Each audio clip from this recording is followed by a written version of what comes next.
Donald Trump recently stirred up global tension with a bold trade threat. On May 17, 2025, he issued a warning to 150 countries: pay up or face heavy tariffs. The reaction was immediate. Stock markets tumbled, American allies began to distance themselves, and even Walmart raised concerns about the potential economic fallout.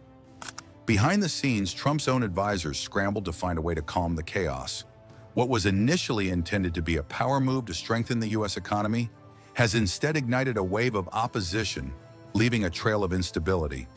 The very strategy designed to make America stronger might be the one that weakens it. Stay with us as we dive deeper into why this could be an economic disaster in the making.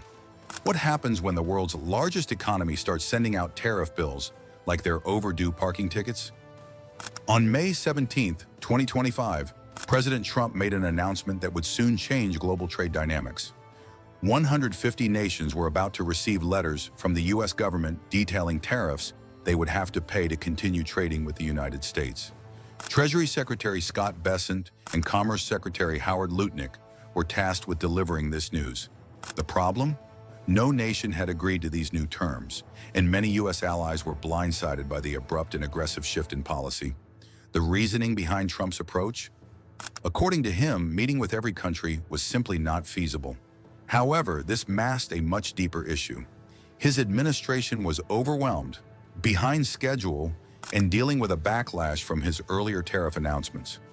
When the S&P 500 plummeted 5.3% in the wake of his April 2025 tariff rollout, wiping out $1.8 trillion in market value, it was clear that things were spiraling out of control. Instead of continuing to negotiate, Trump resorted to issuing flat-rate tariff demands. This, rather than being a sign of strength, was seen as a desperate move that lacked any real leverage. The result wasn't compliance from other countries, but rather global confrontation. Trump's belief that unilateral tariff impositions could succeed without formal trade talks. On May 18th, Reuters confirmed that no countries had received the tariff letters yet, and White House aides privately admitted that the letters were simply placeholders for negotiations that never materialized. If you found this video insightful, don't forget to hit that subscribe button. Stay tuned for more updates and content. We've got plenty more coming your way. What Trump failed to mention was that tariffs are essentially taxes on imports, and these taxes aren't paid by foreign governments. They're paid by American businesses. A 2024 analysis from the Congressional Budget Office, CBO, found that 92% of the costs of tariffs during Trump's previous trade conflicts were absorbed domestically, not by foreign exporters. When the U.S. rolled out its new tariffs in April 2025, the rate jumped to 10% across the board, with some sectors facing penalties as high as 50%. This move disproportionately affected industries like retail, construction, and manufacturing, sectors already struggling to recover from the disruptions caused by the pandemic. By calling this period Liberation Day, Trump created the illusion of a thriving economy. In reality, his tariff strategy unleashed more volatility than any sense of economic freedom.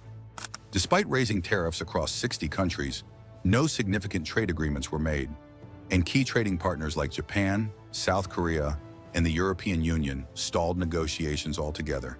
The economic consequences were far-reaching.